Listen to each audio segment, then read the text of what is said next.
ओम नमः शिवाय एवरीवन। तो आज हम कुमार खंड पढ़ने वाले हैं। इससे पहले आ, हमने पार्वती खंड कंप्लीट किया। चलिए हम स्टार्ट करते हैं। गहरी लंबी सांस लेंगे और धीरे से उसे छोड़ेंगे। ओम गण गणपते नमः। ओम गण गणपते नमः। ओम गण गणपते नमः। ओम गुरुभ्यो नमः। ओम नमः शिवाय। ओम नमः शिवाय। ओम नमः शिवाय। ओम नमः शिवाय। हे देव के देव महादेव, आपकी कृपा से आज हम शिव पुराण का श्रवण और पाठ आरंभ कर रहे हैं। आज हम कुमारखंड का प्रारंभ करेंगे। हमारे मन, हमारे वचन और हमारे कर्म को पवित्र करें। हमें सच्ची भक्ति, सच्चा ज्ञान दें और हमें वैराग्य और आपकी कृपा प्राप्त हो। इस पाठ का पुण्य समस्त प्राणियों के कल्याण में, विश्व शांति में, हमारे परिवार में, हमारे बच्चों को लगे। ओम त्र्यंबकम यजामहे सुगंधिम पुष्टिवर्धनम उर्वारुकमिव बंधनान् मृत्युर्मुक्षीयमामृतात्। ओम त्र्यंबकम यजामहे सुगंधिम पुष्टिवर्धनम उर्वारुकमिव बंधनान् मृत्युर्मुक्षीयमामृतात्। ओम त्र्यंबकम यजामहे सुगंधिम पुष्टिवर्धनम उर्वारुकमिव बंधनान् मृत्युर्मुक्षीयमामृता। हर हर महादेव। तो अभी तक हमने शिव और पार्वती जी के विवाह का हमने कथा सुनी उसकी, कि कैसे भगवान शिव और माता पार्वती ने एक तरह से परंपरा स्थापित की कि कैसे अ, शादी होती है, कैसे विवाह होता है, कैसे गठबंधन होता है, कैसे कन्यादान होता है, और किस तरीके से भगवान शिव का बारात का आगमन होता है। और मैना जी बड़े व्याकुल मन से अपने दामाद को देखना चाहती है। और जब उन्होंने विष्णु जी को देखा, जब उन्होंने इंद्र जी को देखा, और किस तरीके से वो बहुत खुश हुई कि मेरा भी दामाद ऐसा ही सुंदर होगा। और जब उन्होंने शिव जी के रूप को देखा, और शिव जी यहाँ पर लीला कर रहे थे, तो वो मूर्छित होकर गिर पड़ी। कि और फिर उन्होंने सबको कोसना चालू किया कि मैं अपनी पुत्री को मार दूंगी, पर इस शिव से उनका विवाह नहीं करने दूंगी। और उन्होंने नारद मुनि को बोला। और वो मूर्छित होने के बाद उन्होंने एक तरह से कहना चाहिए कि कोई भी माता अपनी पुत्री को कैसे कैसे किसी ऐसे इंसान को दे जो कि भूत प्रेत के साथ रहते हैं। तो फिर बाद में जब उनके हिमालय जी ने उनसे आग्रह किया कि आप अपने सौम्य स्वरूप में आए, और उसके बाद शिव जी अपने कर्पूर गौरव वाले शरीर में आए, जिसमें कि वो बहुत ही सुंदर रूप में उन्होंने दर्शन दिए। और उसके बाद माता मैना खुश हुई। बहुत अच्छे से उनका विवाह हुआ। और वो हिमालय के हिमालय पर्वत में, वहाँ हिमालय के यहाँ वो कई दिनों तक रुके। और बाद में वो फिर उस जगह से फिर कैलाश की ओर आ गए। आज हम आगे पढ़ते हैं चतुर्थ अध्याय, जिसमें कि हम आ, चतुर्थ अध्याय में हम पहुंचते हैं। नारद जी बोले, हे ब्रह्मांड, शंकर जी ने पार्वती जी के साथ विवाह कर कैलाश पर्वत पर जाकर क्या किया? उसको पुत्र कैसे हुआ और तारकासुर का वध कैसे हुआ? देखिए, यहाँ पर जो कथा है, यहाँ पर जो शिव और पार्वती का जो विवाह है उसका मेन उद्देश्य सभी देवी देवताओं के अंदर यही था कि तारकासुर का वध ही कौन कर पाएगा। तारकासुर का वध केवल शिव शंकर जी के पुत्र के द्वारा ही होना था। और ब्रह्मा जी से तारकासुर ने यह वरदान लिया था। कृपा कर मुझे वह सब चरित्र कहिए। ब्रह्मा जी बोले, हे नारद, अब मैं तुम्हें स्वामी कार्तिकेय का जन्म और तारकासुर का वध की कथा सुनाता हूँ। ध्यान से सुनो। जब पार्वती के साथ विवाह कर शिव जी कैलाश पर्वत पर आए तो वहां उनकी अत्यंत शोभा हुई और उन्होंने देवताओं का कार्य पूर्ण करने का विचार किया। पश्चात महादेव शंकर कल्याण स्वरूप श्री पार्वती को लेकर एक अत्यंत मनोहर दिव्य निर्जन जन स्थान पर ले गए। तब मुझ ब्रह्मा को अग्रणी बनाकर सब देवता विष्णु जी के पास गए। तब विष्णु जी ने मुझसे कहा कि तुम लोग शिव जी के पास जाकर वहां ऐसा कोई उपाय करो जिससे उनका वृष पृथ्वी पर गिर पड़े। उसी वृष से उनके स्कंद नामक पुत्र का जन्म होगा। तब हम लोग शिव जी के द्वार पर गए। विष्णु जी ने लोक प्रभु शंकर जी की बड़ी स्तुति की। तारकासुर से देवताओं की रक्षा के लिए उनका कष्ट निवेदन किया। उस समय शिव जी की स्तुति करते हुए भगवान विष्णु के नेत्रों से अश्रु भर आए। देवताओं के दुख का कोलाहल मच गया। तारकासुर से दुखी देवता भगवान शंकर की स्तुति करने लगे। ब्रह्मा जी बोले, शिव जी द्वारा द्वार पर आप मुझ सहित विष्णु जी को देखकर बहुत ही हर्षित हुए। देवताओं ने उनकी स्तुति आरंभ की। तारकादिक महादेव दैत्यों का विनाश करने का निवेदन किया। तब उन देवताओं का वचन सुन भगवान शंकर दुखित हो कुछ विचार करते हुए बोले, हे देवताओं, होनी को कोई नहीं मिटा सकता। सिर से स्खलित हुए मेरे वीर को कौन ग्रहण कर सकता है। ऐसा कहकर उन्होंने पृथ्वी पर गिरा दिया। उसे देख देवताओं ने अग्नि को प्रेरणा दी कि तुम इस कपोत बनकर ग्रहण करो। कपोत रूपी अग्नि ने समस्त भी भक्षण कर लिया। उसी समय वहां पार्वती जी आ गई क्योंकि शिव जी के द्वार से उनके पास जाने का विलंब हो गया।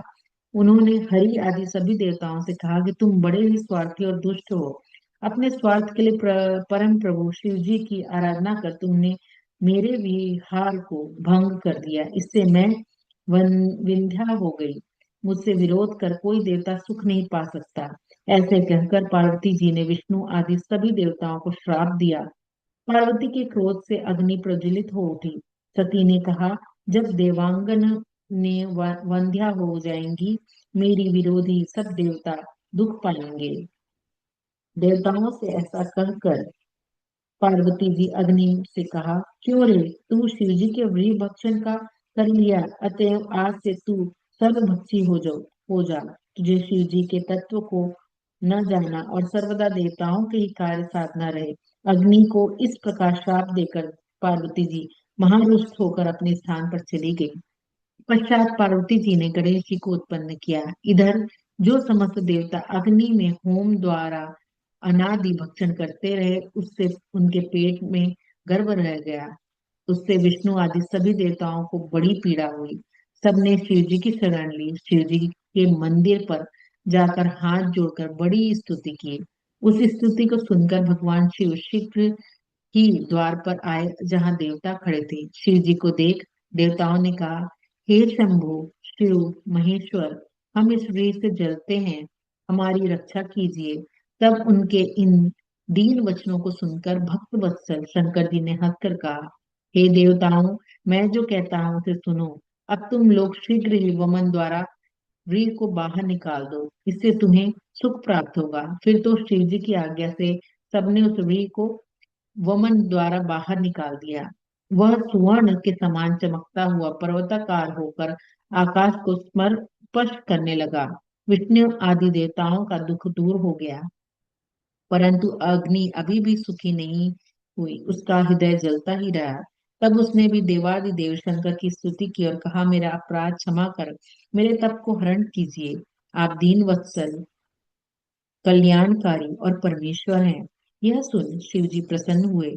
उन्होंने अग्नि से कहा, तुम मेरे वीर को किसी स्त्री की योनि में स्थिर कर दो। इससे तुम्हारा शरीर नहीं जलेगा। अग्नि ने कहा, महाराज, आपका तेज बड़ा ही कठिन है। तीनों लोकों में इसे धारण करने की क्षमता किसी में नहीं है। उसी समय हे नारद, तुम भी वहां आ गए। तब तुमने अग्नि के उपकारार्थ यह कहा कि हे अग्नि, मैं तुम्हें इसका एक सहज उपाय बतलाता हूँ। माघ के महीने में जो स्त्री प्रयाग में स्नान करने आवे, उसके देह पर तुम इस महत्व को स्थापित कर देना। ब्रह्मा जी कहते हैं, इसी समय वहां सप्त ऋषियों की स्त्रियां आ गई, जिससे जिसमें से 6 स्त्रियां शीत से अधिक आर्त होकर अग्नि की ज्वाला के समीप गई। फिर तो उसी क्षण उनके रोमों द्वारा शिव जी के वृह करंट उनके शरीर में प्रवेश कर गया। अग्नि दहरा रही थी हो गई, और 6 स्त्रियां अग्नि से गर्भवती हो दुखी हो गई। उनके पतियों ने उन्हें त्याग दिया। वे हिमालय पर जाकर तप करने लगी। वहां उन्होंने उस गर्भ को त्याग कर शांति लाभ किया। परंतु तब तक पर्वतराज भी उस गर्भ को सहन ना कर सका, तो उसने गंगा जी में गिरा दिया। गंगा जी भी सहन ना कर सकी, तो उन्होंने अपने तरंगों में वृक्क को सरकंडे के वन में त्याग दिया। वहां पर एक तेजस्वी बालक हो गया। मार्गशीर्ष शुक्ल पक्ष शुक्ल षष्ठी के दिन शिव जी के उस पुत्र का पृथ्वी पर प्रादुर्भाव हुआ। उसके आविर्भूत होते ही हिमालय पर स्थित शिव और पार्वती को भी बड़े आनंद की अनुभूति हुई। तीनों लोकों में सुखदायक मंगल हो गया। दुष्टों को और विशेषकर दैत्यों को बड़ी ही विघ्न दिखाई पड़ी। आकाश में दुंदुभियां बजने लगी। सरकंडे के वन में उस बालक का पर फूलों की वर्षा हुई। विष्णु आदि सभी देवता आनंदित हुए। नारद जी बोलते हैं, हे सृष्टि के कर्ता, इसके पश्चात वहां क्या हुआ, वह उससे कृपा कर मुझे बतलाइए। ब्रह्मा जी बोले, हे तात, फिर तो उसी समय विधि प्रिय विश्वामित्र वहां विश्वामित्र का वहां आगमन हुआ। जब वह बालक उत्पन्न हुआ था, उसे देखकर ऋषि प्रसन्न हो नमस्कार करने लगे। उनके प्रताप को जानकर उन्होंने बड़ी स्तुति की। तब उस बालक में विश्वामित्र जी से कहा, हे महान ज्ञानी, तुम शिव जी की इच्छा इच्छा से ही सहसा यहाँ आ गए हो, अतः तुम सविधि मेरी संस्कार करो। अब आप सभी पूज्य हो जाएंगे।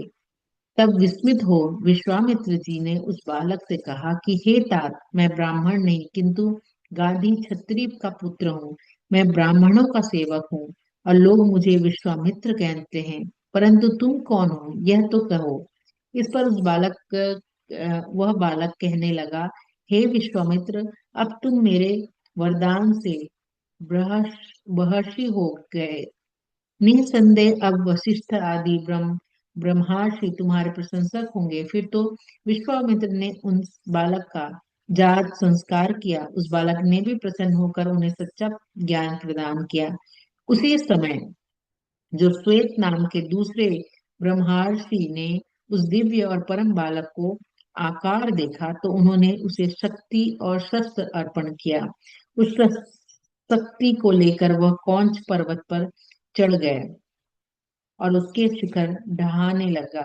यह देख देवताओं से शंकर वहां आए। इंद्र ने उन्हें दक्षिण पार्श्व से वज्र का प्रहार कर दिया, जिससे शाख नामक एक महाबली दूसरा पुत्र उत्पन्न हो गया। इंद्र ने फिर उसके स्वामी कार्तिकेय वाम पर प्रहार किया, जिससे विशाख नाम का दूसरा पुरुष पैदा हो गया। फिर इंद्र ने उसके हृदय पर मारा, तो नैगम नामक एक महाबली पुरुष प्रकट हुआ। ये सब चारों स्कंद हुए, जो बड़े ही वीर थे। अब ये चारों महाबली इंद्र को मारने दौड़ाए। तब इंद्र भयभीत होकर उनकी शरण में आया। वह बालक स्वर्ग पहुंचा। वहां एक सरोवर में स्नान करते हुए कार्तिका नामक 6 स्त्रियों उसे पकड़ने दौड़ी।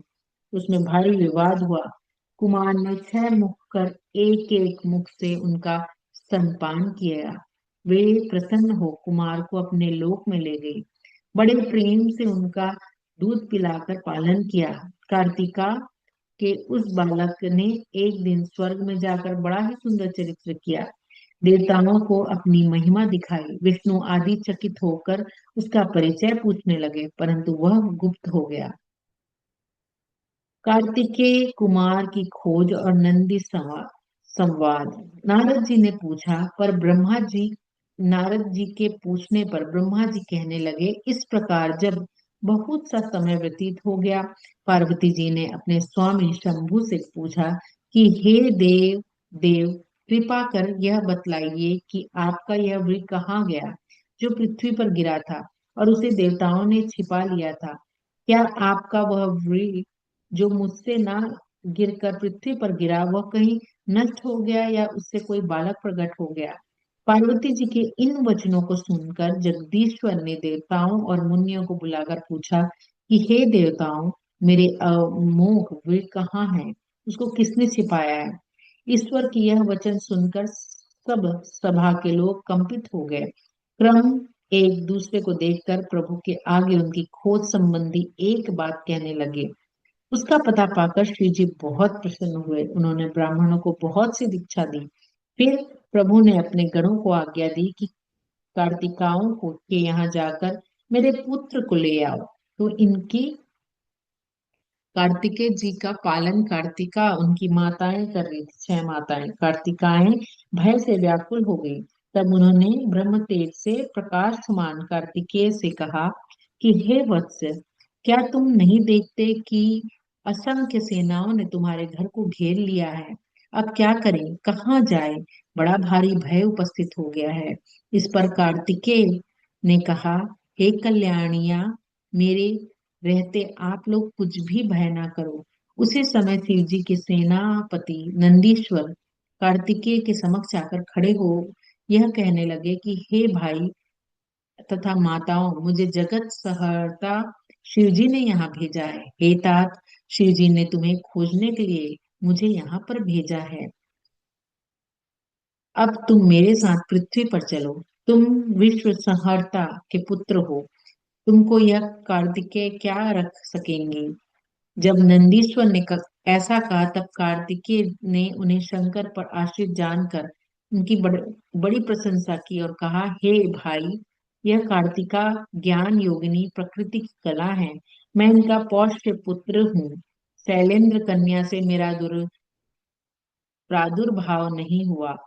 वह मेरी ऐसे धर्म की माता है जैसे कि कार्तिकाएं हैं। यदि शिव जी ने अपना पुत्र मानकर तुमको भेजा है तो मैं तुम्हारे साथ चलकर देव समूह का दर्शन करूंगा।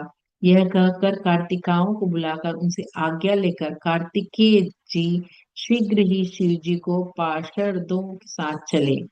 ब्रह्मा जी बोले, उसी समय एक बहुत बड़ा सुंदर रथ दिखाई दिया। उसमें 100 पहिए लगे थे, जो विश्वकर्मा का बनाया हुआ था और जो बड़ा ही मनोहर और वेगवान था। पार, पार्वती जी ने उसे भेजा था। पार्षद उसे चारों तरफ से घेरे हुए थे। रथ वहीं पर आकर उतरा और दुखी हृदय कार्तिकेय जी उस रथ पर जा बैठे। 6 कार्तिकाएं व्याकुल हो गई, बाल खोले वहां आकर खड़ी हुई। उन्होंने कहा, तुम हमारे पुत्र हो, अब हम क्या करें और कहाँ जाएं? कुमार उन्हें आध्यात्म ज्ञान दे सुखदायक और मांगलिक समय देखकर पार्षदों के साथ चले गए। विमान पर बैठे कार्तिकाओं ने नंदीश्वर के साथ कैलाश में अक्षर मूल न नए ग्रोध वृक्ष के पास गए। विष्णु आदि देवता महर्षियों को साथ ले शिव जी गंगा से उत्पन्न कुमार को देखने आए। प्रभा से दिव्यमान कुमार को महादेव जी गोद में बैठाकर सुशोभित हुए। फिर कुमार अपने गणों के साथ शिव मंदिर आए। शिव शिवा एंड शिवा और शिव का अद्भुत शोभा हुआ। देवता श्रेष्ठ ऋषि भी उनकी स्तुति करने लगे। जगन्नाथ शंकर ने कार्तिकेय को रत्न जड़ित रमणीय सिंहासन पर तीर्थों से आए हुए जलों का वेद मंत्रों से पवित्र कर 100 रत्नों के कलश से उनका स्नान कराया। देखिए उनको ये समय का कब से देवता लोग इंतजार कर रहे थे कि कब शिव जी का एक पुत्र आए और वो तारकासुर का वध करेगा। और कैसे आ, इस चीज की का इंतजार, शिव जी का पार्वती जी के साथ विवाह, ये सारा खेल केवल तारकासुर को वध करने के लिए किया गया था। ये माया जाल है सारा। और इस तरीके से उनका फिर विष्णु जी ने रत्न सार निर्मित किरीट, मुकुट, बाजूबंद, वैजंती माला और अपना चक्र प्रदान किया। शिवजी ने भी कुमार को शूल, पिनाक, फरसा, शक्ति, तार, बाण, सहारा और परम विद्या इनकी वस्तुएं दी। फिर मुझ ब्रह्मा ने यथोक्त वेद माता गायत्री, कमंडलू, ब्रह्मास्त्र और शत्रु को मर्दन करने वाली विद्या दी। इंद्र ने अपने ऐरावत और वज्र तथा वरुण ने श्वेत छत्र और रत्नमाला प्रदान की। सूर्य ने मन के समान गमन करने वाले शीघ्रगामी एक रथ और कवच तथा यमराज ने दंड और समुद्र ने अमृत कलश लाकर दिया। कुबेर ने अपनी गदा दी, शंकर जी ने अपना शूल दिया। तब ब्रह्मा जी ने कहा, ये सारा चरित्र तो तारकासुर के वध का है। अब हम सभी लोग उसे मानने चलते हैं। इस मांगलिकता के लिए आप कुमार को आज्ञा दें कि वह हमारे साथ चले। विभु ने आज्ञा दे दी। शिवाज्ञा से सभी देवता कुमार को अग्रणी बना उस ओर चले। इधर कैलाश के बाहर त्वष्टा से विष्णु जी की आज्ञा से उस पर्वत के निकट एक बड़ा मनोहर नगर बनवाया गया, जहाँ वे आकर निवास किए। इस प्रकार अन्य सभी देवताओं ने उनका सादर अभिनंदन किया।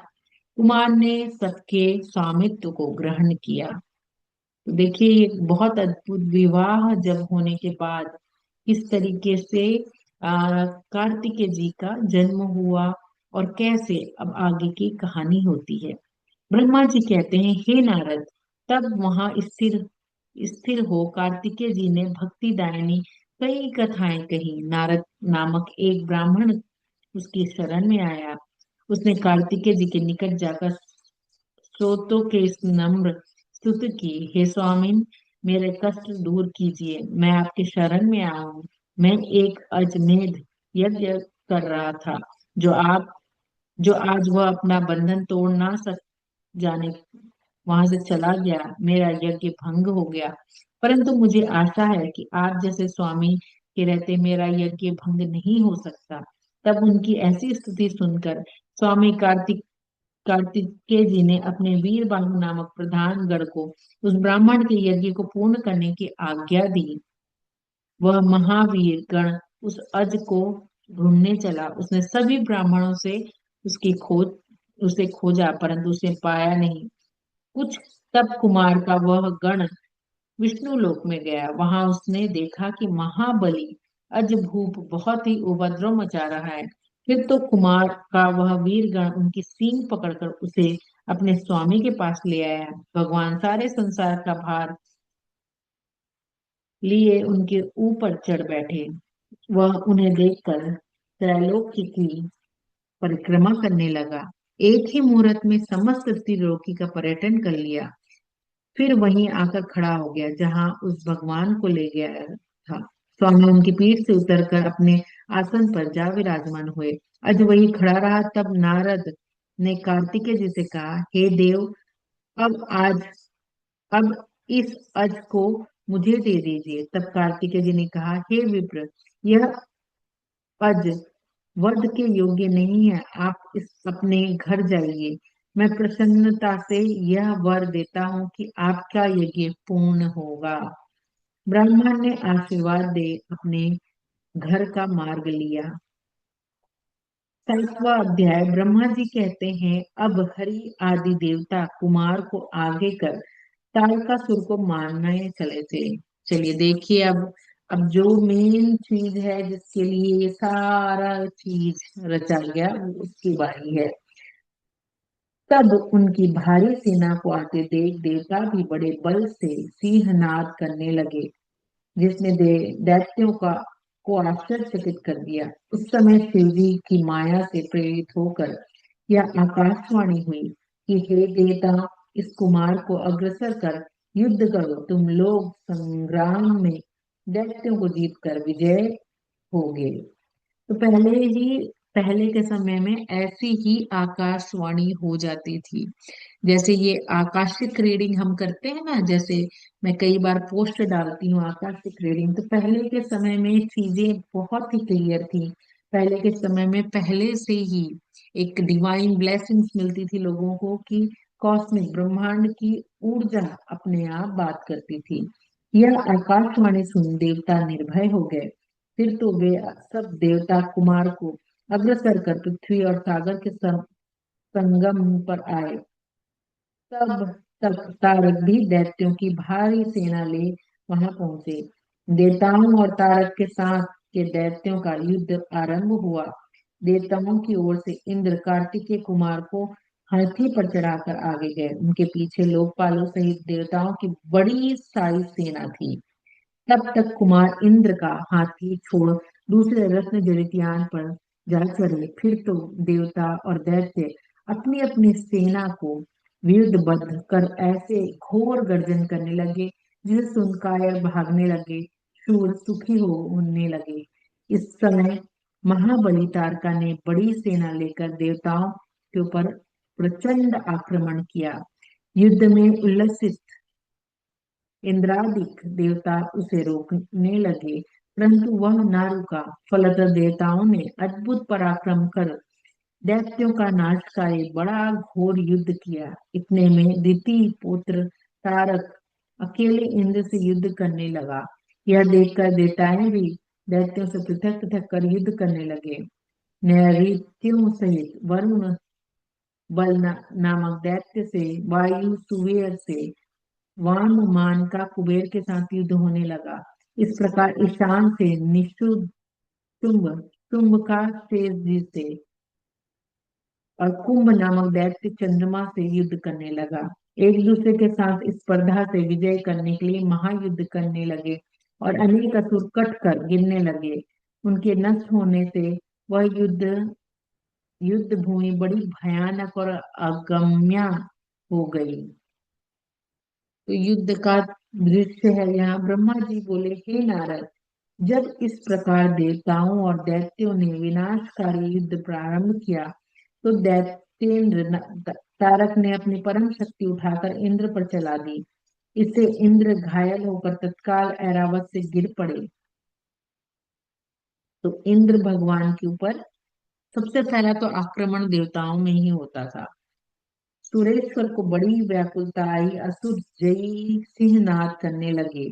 बड़ी कोलाहल मची। यह देख वीरभद्र को बड़ा क्रोध हुआ। वह वीर गणों से वैशिष्ट होकर तारक के निकट जा पहुंचे, उसे भीषण मार मारने लगे। हे नारद, तब वीरभद्र के इस युद्ध को देखकर शिव जी के प्रिय तुम वीरभद्र के साथ पास गए और बोले कि महावीर वीरभद्र, तुम अपने गणों के अगवा अवश्य हो, परंतु तुम्हारे द्वारा तारक का वध होना ठीक नहीं। अतः तुम इस युद्ध से हट जाओ। तब वीरभद्र ने उनसे हाथ जोड़कर कहा कि आप देखते रहिए, मैं तारक को अभी मारता हूँ। मेरे रहते मेरे स्वामी युद्ध करें, यह शोभा नहीं देता। ऐसा कहकर प्रथम गणों के साथ लिए शिव जी का स्मरण कर वीरभद्र तारक से युद्ध करने लगा। कुछ ही देर में वीरभद्र प्रबल गणों में भीषण मार मार कर असुरों को परास्त कर दिया। असुर युद्ध स्थल छोड़कर भाग गए। तब अपनी सेना को भागते हुए देख तारक युद्ध को वो देवताओं को मारने लगा। तब उनके इस पराक्रम को देख वीरभद्र ने उसे मारने से बड़ी ही कोप किया और अपनी सिख नामक अम, सीख नामक अस्त्र को उठा लिया। परंतु महाकौतुकी तारक ने भीषण संग्राम कर उसी क्षण वीरभद्र को मारकर युद्ध भूमि में से भगा दिया। फिर तो उस महाकुपित असुर ने देवताओं पर अपने बाण की छड़ी लगा दी। देवता युद्ध भूमि छोड़कर भागने लगे। अब उन्हें भागता हुआ देख स्वयं विष्णु जी ने अपने आयुधों सहित उससे युद्ध के लिए आगे बढ़े। विष्णु जी और तारक का महायुद्ध हुआ। हरि ने बड़े वेग से देवताओं पर अपनी गदा का प्रहार किया, परंतु उसी क्षण उस दैत्य ने त्रिशिखर बाण मारकर उनके दो टुकड़े कर दिए। भगवान ने बुद्ध खुद कुद्र हो अपना शंख धनुष उठाकर बाण चढ़ाकर उसमें असुर नायक पर प्रहार किया। असुर के बाण चढ़कर असुर उनके बाणों को काटने लगा। फिर शक्ति उठा विष्णु जी को मारा तो वह मूर्छित होकर पृथ्वी पर गिर पड़ा। परंतु क्षण मात्र से ही इस तरफ उन्होंने सुदर्शन क्षण मात्र पृथ्वी पर गिर पड़े, परंतु क्षण मात्र ही उठकर उन्होंने अपना सुदर्शन चक्र चलाया। चक्र से तांडित असुर पृथ्वी पर गिर पड़ा। फिर उठकर वह विष्णु जी के को तांडित करने लगा और विष्णु जी उस पर पुनः गदा का प्रहार करने लग गए। 9वां अध्याय। ब्रह्मा जी बोले, हे नारद, जब मैंने कहा तारक से युद्ध करते देखा तो कुमार जी के पास जाकर कहा कि हे देव देव, मेरे तारक को वर दिया है जिससे वो विष्णु आदि किसी को मारने से नहीं मरेंगे। अतः आप इससे युद्ध कीजिए, क्योंकि हे पार्वती सुत, यह आपके सिवा किसी और के मारने से नहीं मर सकता। हे नारद, मेरी इस वाणी को सुनकर शंकर तनय कुमार ने हंसते हुए कहा, तथास्तु। फिर वे महाप्रभु रथ से उतरकर पैदल हो गए और एक परम क्रांतिमानी उल्का के समान अपनी शक्ति को उठा लिया। नारद ने उन्हें देखकर कहा, क्या शत्रुओं पर प्रहार करने वाला यह कुमार यही है? परंतु मैं एक वीर कुमार को तथा सब वीरों सहित तुम्हारे इस सब लोग पालों और गणों को युद्ध में मार सकता हूँ। फिर देवताओं से कहा, हे मूर्खों, तुमने इस बालक को मेरे सामने क्यों दिया है? क्या तुम सबको और विशेष कर विष्णु को ऐसा लगता है? ऐसा करते लज्जा नहीं आती? अविवेकी, इंद्र और विष्णु की इस निंदा को तारा का पुण्य क्षीण हो गया। उसी समय इंद्र ने अपना वज्र चलाकर उस पर प्रहार कर दिया। वह पृथ्वी पर जा गिरा, परंतु तत्क्षण रोशन से वह उठकर खड़ा हुआ और ऐरावत पर चढ़कर इंद्र को अपनी शक्ति के प्रहार से धराशायी कर दिया। इंद्र के गिर जाने से देवताओं में हाहाकार मच गया। यह देखकर विष्णु जी ने उससे अपना चक्र चला दिया। विष्णु के चक्र ने उसे ताड़ित कर धर्मशाली बना दिया, परंतु वह शीघ्र ही उठ खड़ा हुआ और अपनी प्रचंड शक्ति, क्यों बार बार वो उठ जा रहा है? क्योंकि उसको वरदान मिला हुआ है। विष्णु जी को मारा तो वे तात्कालिक मूर्छित हो पृथ्वी पर जा गिरे। विष्णु जी जब तक उठे तो वीरभद्र ने अपना चंड शूल लेकर उस प्रतापशाली दैत्य पर आक्रमण कर दिया। उसके लगाने से तारकासुर भूमि पर गिर पड़ा, किंतु तत्क्षण उठकर उसने अपनी शक्ति चला वीरभद्र को धराशायी बना दिया। देवता हाहाकार करने लगे। इतने में वीरभद्र उठकर फिर उसे मारने लगा। तब तक कुमार ने आगे बढ़कर उसे मना लिया था। 10वां अध्याय। ब्रह्मा जी बोले, तब शिव जी के चरणों का ध्यान कर कुमार अपने असंख्य गणों के साथ लिए हुए उस दुर्जेय असुर को मारने के लिए उनसे युद्ध करने लगे। देवताओं ने जय जय करके ऋषियों ने अपनी श्रेष्ठ वाणी से उसकी स्तुति की। तारकासुर और कुमार का भयंकर युद्ध आरंभ हुआ।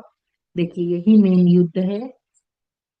दोनों वीर हाथ में शक्ति लेकर परस्पर युद्ध करने लगे। उसी समय वह आकाशवाणी हुई कि कुमार ही तारक को मारेगा।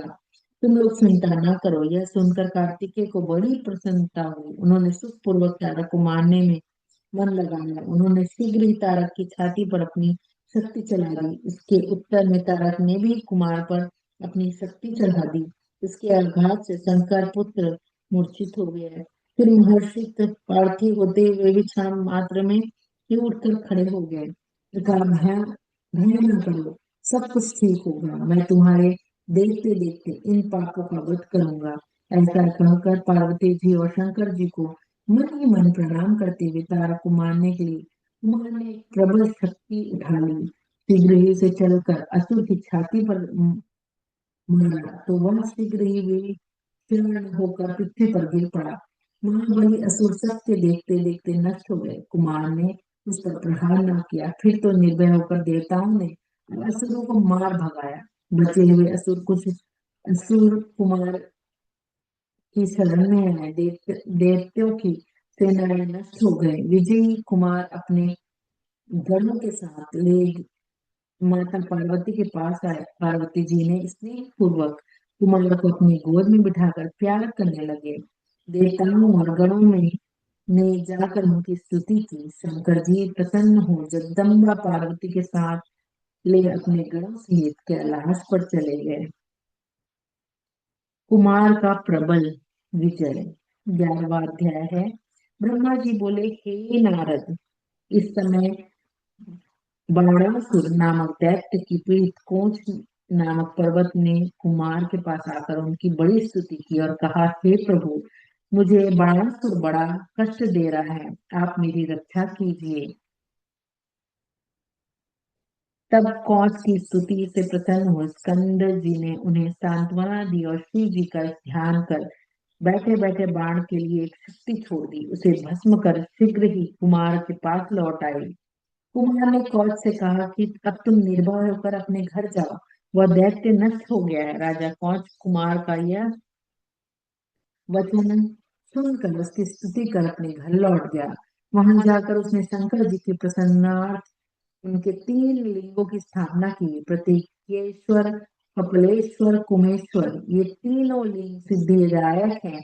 फिर देव गुरु ब्रह्मा जी को आगे कर सब देवताओं ने कैलाश में जाकर इच्छा की कि वहां प्रलंबासुर नामक दैत्य उपद्रव करने लगा है।